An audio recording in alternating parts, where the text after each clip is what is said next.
Na mimi the kickoff ya Sema Africa, langu jina ni Humphrey James, na nitakupitisha katika update zote za kimichezo na tukianzia hapa nyumbani Tanzania, ligi kuu NBC iliendelea hapo jana kwa michezo kadhaa kupigwa.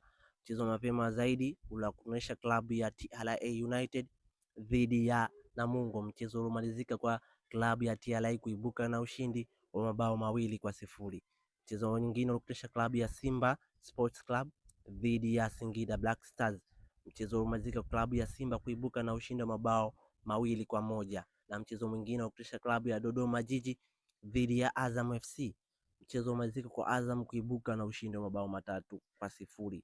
Na leo mapema saa 10 itakwenda kupigwa mechi kati ya Tanzania Prison dhidi ya Young Africans. Na hapo jana barani Ulaya UEFA Champions League iliendelea tena kwa michezo kadhaa kupigwa. Mchezo wa mapema zaidi uliokutanisha klabu ya Arsenal the Gunners washika mitutu wa London dhidi ya Bayer Leverkusen, mchezo umalizika kwa sare ya mabao 1-1. Na mchezo mwingine unakutanisha klabu ya Real Madrid ya Hispania dhidi ya Manchester City, mchezo umalizika klabu ya Real Madrid kuibuka na ushindi wa mabao 3-0. Na mchezo mwingine ule ukutanisha klabu ya PSG ya Ufaransa dhidi ya klabu ya Chelsea, mchezo umalizika kwa PSG kuibuka na ushindi wa mabao 5-2. Mpaka hapo tunafikia tamati ya the kickoff. Usisahau kutufuatia katika mitandao yetu ya kijamii kama Sema Africa kule mjini YouTube, Instagram pamoja na TikTok. Utakuwa umetisha kinoma noma. Usisahau kusubscribe, kushare na comment.